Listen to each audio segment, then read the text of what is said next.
Health freedom wins. Robert F. Kennedy Jr. now leads the Department of Health and Human Services. So awesome. He's got quite the agenda, but here he is being sworn in. Support and defend. That I will support and defend The Constitution of the United States. the Constitution of the United States Against all enemies, against all enemies, foreign and domestic. foreign and domestic. That I will bear true faith and allegiance to the same. That I will bear true faith and allegiance to the same. That I take this obligation freely. That I take this obligation freely Without any mental reservation without any mental reservation or purpose of evasion. or purpose of evasion. And that I will well and faithfully discharge And that I will well and faithfully discharge the duties of the office the duties of the office on which I am about to enter. on which I'm about to enter. So help me God. So help me God. Congratulations. All right, he's in. What a great day. The final vote count was 52-48. Here's the final vote. On this vote, the yeas are 52, the nays are 48. The confirmation is confirmed.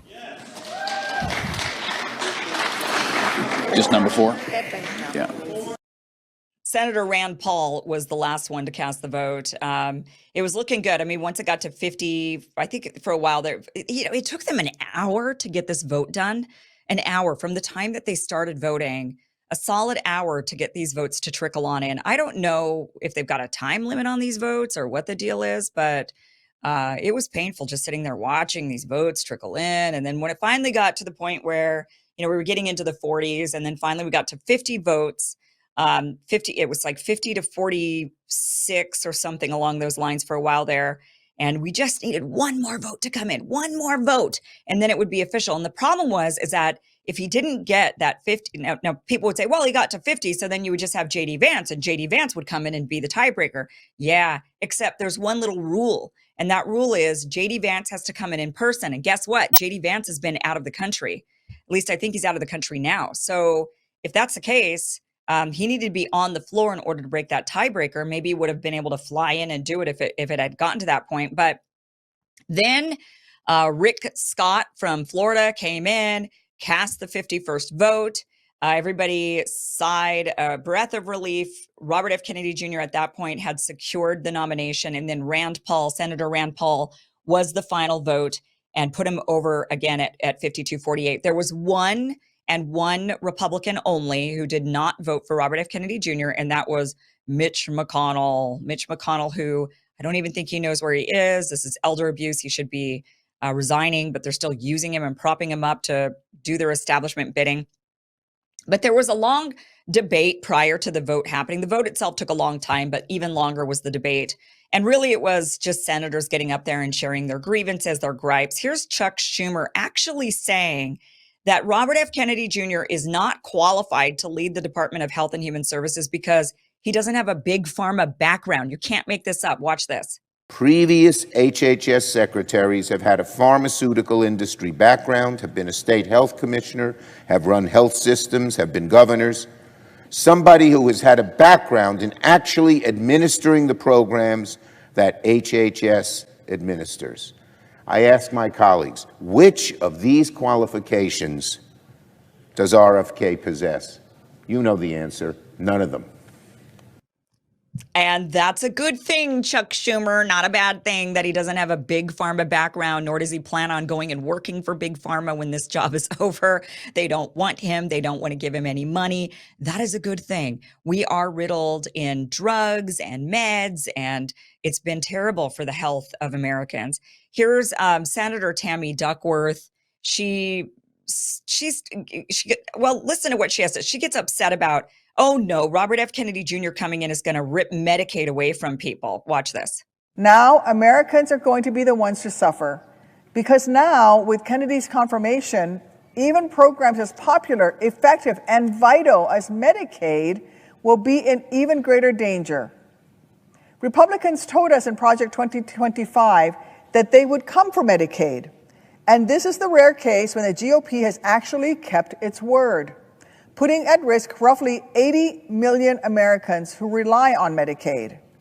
Americans in red states and blue, in big cities and small towns, folks who may have never heard of RFK Jr., but who will certainly feel the effect when he rips away the health care their family so desperately needs.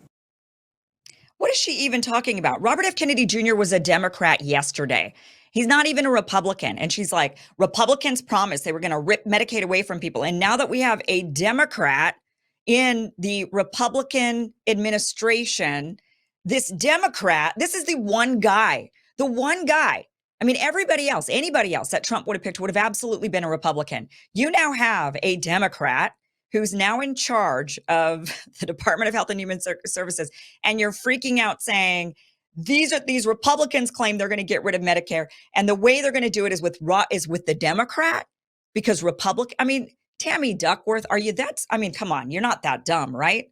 But Democrats are. I mean, they're out there just screaming anything and everything just to hate on Robert F. Kennedy Jr. This guy was on your team. He tried to run for president on your side. You're the one who kicked him out. And now you're freaking out that one of your guys is actually in this department and you're freaking out. You should be at least celebrating somewhat. None of the Democrats voted for him. This is how sick they are. None of them voted for him. He's one of theirs. He's been a Democrat all of this time. Like I said, up until like yesterday. And they're freaking out. They cannot believe that Trump would actually pick one of theirs to run a department. Same thing with Tulsi Gabbard. Here's Adam Schiff saying that Robert F. Kennedy Jr. is going to make people sick again. RFK is not the best or the brightest. He will not bring back Camelot or make America healthy again. But his ignorance of science just might make people sick again, might deprive them of the treatment they need again, might cause hospitals to close again, might discourage young people from entering the sciences again. He just might. We must not confirm a man who so willingly endeavors to be the enemy of the truth when it comes to our health. We need to vote like our lives depend on it, because for a great many Americans, it will. Mr. President, I yield. He's going to make America sick again, Adam Schiff says. Are we healthy now? And we're going to be made sick again because we're so healthy right now? Is that what you're saying, Adam Schiff? We have never been sicker. The generation of kids coming up have never had a lower life expectancy than the generation in front of them, and they do now. They're not going to live as long as the boomers because they're dying of diabetes and they're being pumped full of medication. And every kid seems to think that they've got schizophrenia or bipolar disorder or they're trans or something. I mean, we clearly have a very, very sick society. And Adam Schiff is sitting there thinking, let's just keep it the way that it is. That Robert F. Kennedy Jr., who's really a very, very fit 70-year-old, that he's going to be the one in making everybody sick when he's calling out the poisons that we're pumping into our society. Here is Senator Maria Cantwell of Washington. She's saying, we need to go back to trusting the science, and RFK Jr. is not science. Achieving better health outcomes, both today and in the future, happens when we follow science, not conspiracy theories, but science. I happen to represent a very innovative science state. And right now, it's a choice about innovation versus the skepticism represented by this nominee. Instead of speeding up innovation under Mr. Kennedy, we would be taking a risky step backwards. Risky step backward. But once again, because we're so healthy right now. I mean, these are the people saying, trust the science. When they sat there and they told you the COVID vaccine stops the spread, you won't get COVID, you won't get sick, you won't die. It was all a lie. They weren't following any of the science. It wasn't even that they were just ignorant, they didn't know. The science was there. The science was there that the vaccine did not stop the spread. And guess who knew the vaccine didn't stop the spread? Their favorite state in the entire union, Israel. Israel knew that the vaccines didn't stop the spread. I mean, they've all pledged allegiance to Israel. So you think that they would have paid attention to what the Israeli medical teams were saying when they had gotten the vaccine first. Israel was able to secure it first. They got it first. They pumped their whole population full of it. And then they said, oh, the first 2 doses don't really work. We're going to have to go for dose 3. That was before we were even offered the first dose. the Israelis were already like, oh, we got to be on 3 now and then they were on 3 before we still got our first doses. They started rolling out the first doses to emergency workers and like the baggers at the grocery store. Everybody but Ron DeSantis. That was like the one thing Ron DeSantis did really great in. Big failure since then. But Ron DeSantis was amazing during COVID. And during COVID, he was like, wait a minute, shouldn't we use our brains? Why don't we give the shots to the old people and not the baggers at the grocery store? Meanwhile, every Democrat state was giving it to the 20-year-old bagger at the grocery store, thinking that was the high-risk person, not the person who's 80 years old and actually has they weren't following any science whatsoever. And they certainly weren't following the science when we were dosing up the 20-year-old baggers and Israel was going into their 3rd dose. They were already almost done with the 3rd dose. And they were saying, gosh, the 3rd dose isn't even working either. We're going to have to do a 4th dose. And how do we know that we knew? We knew because the Israeli teams from their government, their equivalent to their CDC or their FDA, their CDC, was invited to the FDA meetings that I watched. They were 8 hours long. And the Israelis were invited numerous times to come and share their experience. And they sat there point blank and said, it's not working. It's not stopping the spread. We're having to maybe try a 4th dose. It's not really working. And it doesn't matter. These Democrats still said everybody has to take it. It's going to stop the spread. They just plugged their ears and claimed they were listening to science. But they weren't listening to science at all. I mean, we lived through this. It was insane. It was absolutely insane. Robert F. Kennedy Jr. actually pays attention to the science. They just don't like the science he shares because his science goes against Big Pharma's will and goes against their orthodoxy. Chuck Schumer, let's circle back to this guy. So he says if the votes were secret and if the American people weren't able to hold senators accountable, then a bunch of Republican senators would vote no against RFK Jr. In fact, Mr. Kennedy might be one of the least qualified people that Donald Trump could have chosen for the job. There are so many others who would have been better. I'm very proud that every single Democrat will oppose Mr. Kennedy's nomination because Democrats know better than to elevate a conspiracy theorist to the top healthcare job in the country. I know some of my colleagues feel the same way privately. In fact, if the Senate held a secret ballot today, I'll bet Mr. Kennedy would never come close to becoming confirmed, and that many, if not most, Republicans would vote against him. I think most likely most Republicans would vote against him if there were a secret ballot. But sadly and unfortunately for America, Republicans are being strong-armed by Donald Trump and will end up holding their nose and voting to confirm Mr. Kennedy. What a shame. What a travesty. What a travesty. What a shame that senators have to be held accountable to the American people, that their votes aren't allowed to be secret and they have to be held accountable. Listen to this jerk sitting there saying that, well, if it was secret and if we didn't have to hold out, if the American people didn't have to find out, then we would all be voting against RFK Jr. Why would that be, Chuck Schumer? Oh, because all of you, including Republicans, are bought off by Big Pharma. Yeah, that's why. That's right. So you would, if you were behind closed doors, you would just satisfy your donors. We know. That is why we're coming after you. That is why the deep state is going down. That's what we're hoping for. We want you to be held accountable. We want these things public, and we want to be able to hold your feet to the fire so that you're forced to do what the American people want you to do rather than just sitting in your smoke-filled rooms in the back, sipping your whiskey, doing things on behalf of your multi-mega million-dollar donors. Yeah, Chuck Schumer. What a shame for the American people that you finally are held accountable to us. I got to show you this image. Democrats on Twitter actually put this out. They're proud of this. They think this is accomplishment, but they actually tweeted out, the DNC tweets this out, what Democrats did today, February 12th, 2025. I don't know why they'd want to put this public, the fact that they do damage, that they do nothing. What they put out there was, and this goes along with this RFK Jr., especially when you look down at number 3. Number 3 on this list, Arkansas State Democrats successfully voted down a bill to allow municipalities to remove fluoride from their water systems. Democrats did that today.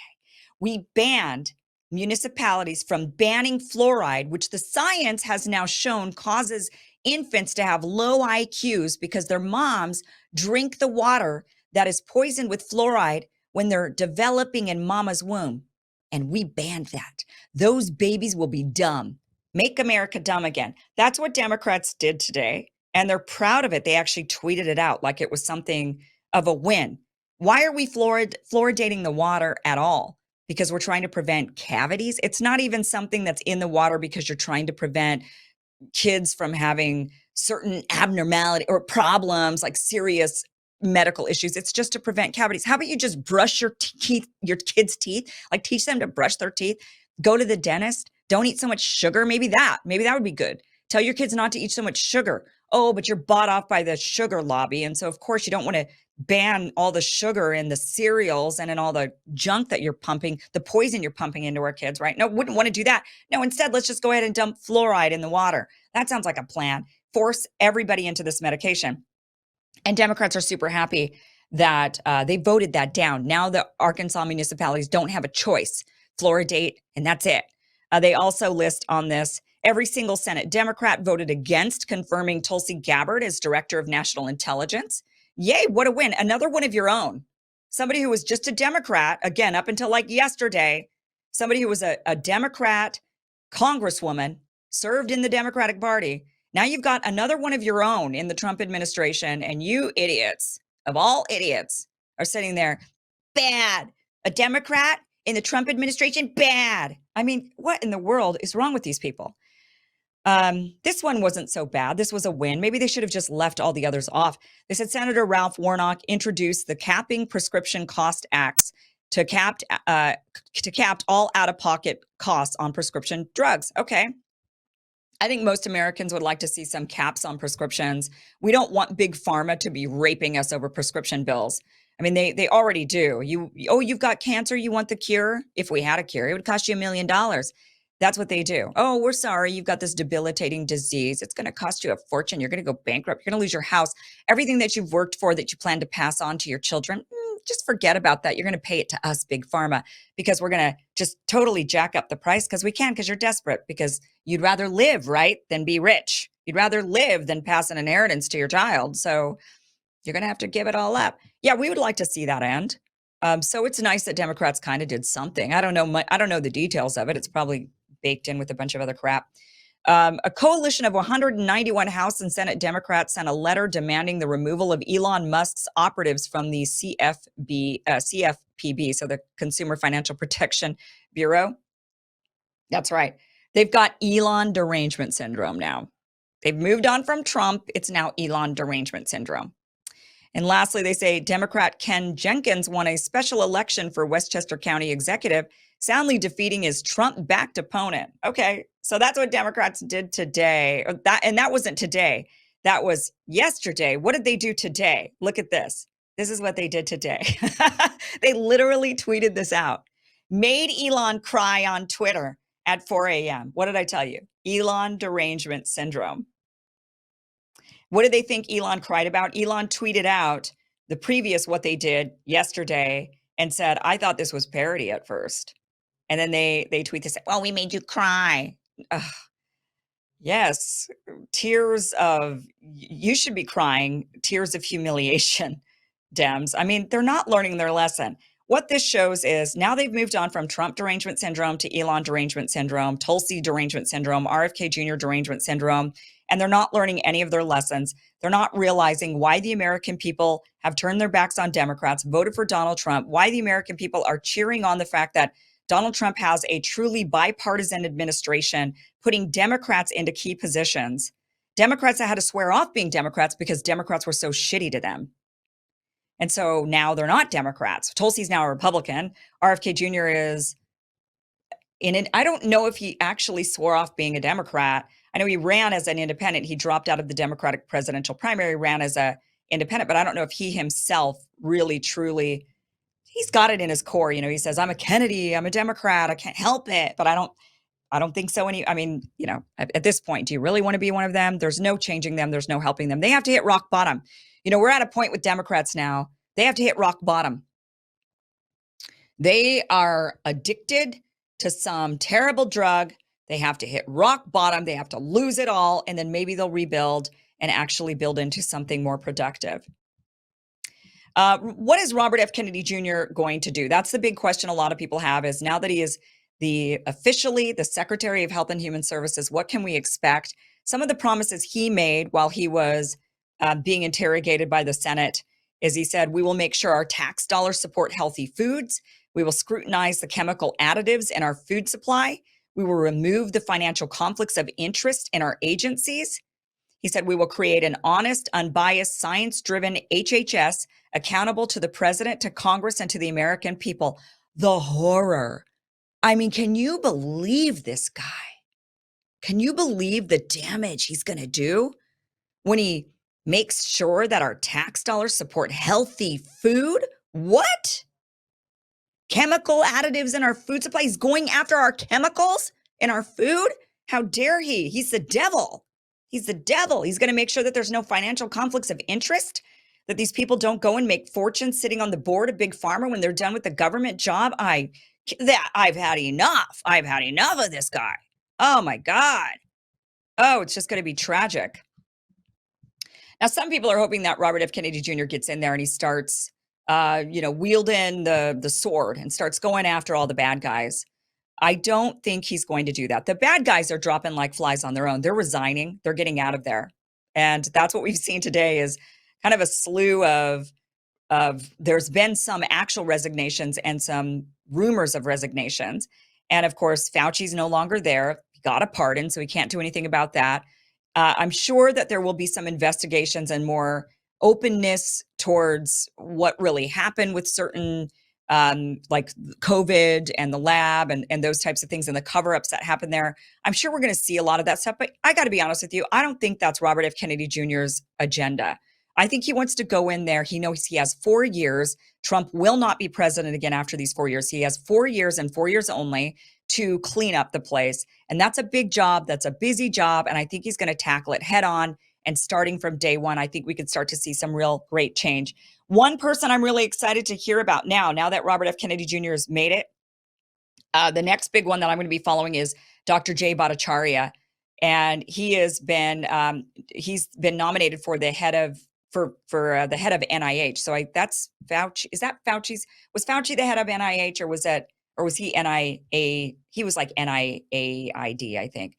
But Bhattacharya is going to be the big boss, and that is somebody I'm looking forward to following the hearings, the questioning from Democrats against this Stanford educated elite doctor, epidemiologist. Can't wait to hear Democrats just completely unravel. Somebody who also, I believe, always identified on the left and no longer after COVID. I'm pretty sure. I'm not 100% on that, but I think so. But I think maybe mostly non-political. But again, oh no, the horror, they're going to have one of their own. They can't stand it. All right, Tulsi Gabbard has also been officially sworn in. This is the swearing in ceremony that happened. There she is standing next to her husband, Abe, who is a wonderful person. I really like Abe a lot. Tulsi Gabbard was sworn in, and it's official. She is now the Director of National Intelligence. Let's fast forward to her actually getting sworn in. People are wondering what she put her hand on when she was being sworn in. I think you go backwards in that. I think that's after she was sworn in. Keep going. Let's keep going. Let's go here. There we go. That's not a Bible. Pretty sure that's not a Bible. Pretty sure that's whatever Hindus read, their texts, their scriptures for her particular sect of Hinduism. But some people were asking that question. What is Tulsi doing? I thought she was a Hindu. Why is her hand on a Bible? It's not a Bible. There was a shot of Abe holding the book at the end, which we don't have the footage of, but it was at the very end, and Trump was leaving the room after all of this. And you could see the front cover, and it clearly was not a Bible. So that's just something to say. I'm not scrutinizing that. I don't really care what a person puts their hand on and swears on. I don't really care. But just people were asking the question, so I'm answering it. So she's official. She's in. Great. I think she's going to do a great job. Do you remember Bari Weiss? I got to play this clip because this one went absolutely viral when Bari Weiss was on Joe Rogan's show, and she calls Tulsi, who's now the Director of National Intelligence, and Assad toady.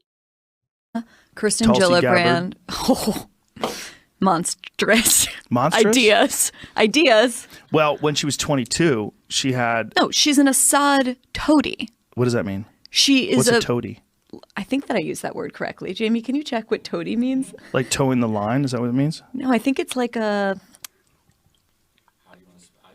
Toadie. What does that mean? I think it means what I think it means. Toady. Definition of toadies. A person A who sycophant, flatters or defers to others I for kinda used it right. self-serving reasons. A sycophant. So she's an Assad sycophant. Is that what you're saying? Yeah, that's known about her. Like, what did she say that, We have to look. qualifies her? I don't remember the details. We I've read probably it. should say that before we say that about her. We should probably read it rather. Well, I have read it. No, I mean, we should right now. Oh, yeah. Okay. Just so we know what she said. Look up I've had her Tulsi on Gabbard. here before. Look and up I really enjoyed talking to her. I like her a lot. Are you serious? Yeah, I like talking to her. Okay, I like okay. talking to her. I don't know about. I think she's like the mother lode of bad ideas. Whoa. I'm pretty positive about that, especially on Assad, but maybe I'm wrong. I don't think I'm wrong. Well, my take on her was that I think as a person who's coming from the left, who's also a veteran and is very articulate and sensible and a woman, and in talking to her, we didn't get into Assad or any of those things, but talking to her about what she feels is wrong with the current administration and the way things are running and a direction she thinks things could go in. She had some very promising ideas. I didn't know about this. But doesn't she also, did she ever apologize for believing in conversion therapy? I didn't even know she believed in conversion therapy. Am I crazy? Yes, you are totally crazy, Bari Weiss, who, by the way, is a Netanyahu toady, as she's calling Tulsi Gabbard one. She's just clearly always spewing whatever is best for Netanyahu and Israel or whatever. Tulsi Gabbard is, so whatever, Bari Weiss, but Tulsi Gabbard is the director of national intelligence. Her first meeting was with, now this one, she also gets accused. So Tulsi's been accused of being a toady for Assad, for Putin, for also Modi. And it turns out that her first meeting was with Narendra Modi, the leader of India. He actually tweeted out that he got to sit down and meet with her. He says, met USA's Director of National Intelligence, Tulsi Gabbard, in Washington, D.C., congratulated her on her confirmation, discussed various aspects of the India-USA friendship, of which she's always been a strong votary. So she gets criticized actually for this one quite a bit, because when she was a Democrat and she was claiming, people would point at this relationship that she had with Modi, saying that she wasn't as anti-war as she was claiming to be. And that ended up being an accurate criticism of her, unfortunately, which is why I then started criticizing her, because though she's against certain wars, she's not against all wars. And one of the wars she's not against is the war on terror, which is really like the main big war. You know, I mean, that's the war that we're trying to end. We're trying to just, let's stop these stupid wars, these endless war on terror that you can never, I mean, we just keep going to war after war after war. Turns out she's a big fan of war on terror. What she didn't like was these kind of regime change wars with Gaddafi, with Assad, with Putin. These are all guys that are not who she thinks are the threat, which is the Islamic terror. She's got a big thing against anybody who's an Islamic terrorist in her mind. So all of these other more secular guys she likes, but people were pointing at this relationship and saying, see, she's totally and 100% against Islam, and her relationship with India and Modi kind of proves that. So, but she did meet with him. A lot of people met with Modi. He's meeting with Trump. Elon Musk sat down with him, and he brought 3 of his many kids also to that meeting, which we'll talk about a little bit later. But anyway, Tulsi's in, RFK Jr.'s in. Somebody who's almost maybe in, Kash Patel. Kash has gone through the Senate hearing. We watched part of that a couple of weeks ago. They still have not put him through the confirmation vote through the Senate committee vote to advance him to the Senate. He had that vote today, and the Senate did advance him. I think we actually have a bit of that vote. After we vote on the favorably reporting the nomination of Kash Patel to be Director of Federal Bureau of Investigation. The clerk will call the roll. Mr. Graham. Aye. Mr. Cordes. Come on, I priceless, Lindsay. You spin it Mr. then. Lee. Aye. Mr. Cruz. Aye. Mr. Hawley. Aye. Mr. Tillis. Aye. Mr. Kennedy. Aye. Mrs. Blackburn. Aye. Mr. Schmidt. Aye. Mrs. Britt. Aye. Mrs. Moody. Aye. Mr. Durbin. No. Mr. Whitehouse. No. Ms. Klobuchar. No. Mr. Cruz. He wants to know by proxy. No by proxy. Mr. Blumenthal. No. I guess until we. Ms. Serrano. No. Mr. Booker. No. Mr. Padilla. No. Welch. No. Mr. Schiff. No. Chairman Grassley. Aye. On this vote, the ayes are 12, the nays are 10. The vote of 12 to 10, the nomination will be favorably reported to the So there, Kash Patel gets through the Senate committee. It was completely party lines, as you heard. All the Republicans said aye, all of the Democrats said no. But Kash Patel nonetheless is going forward to the Senate. That'll be a tough one getting him through.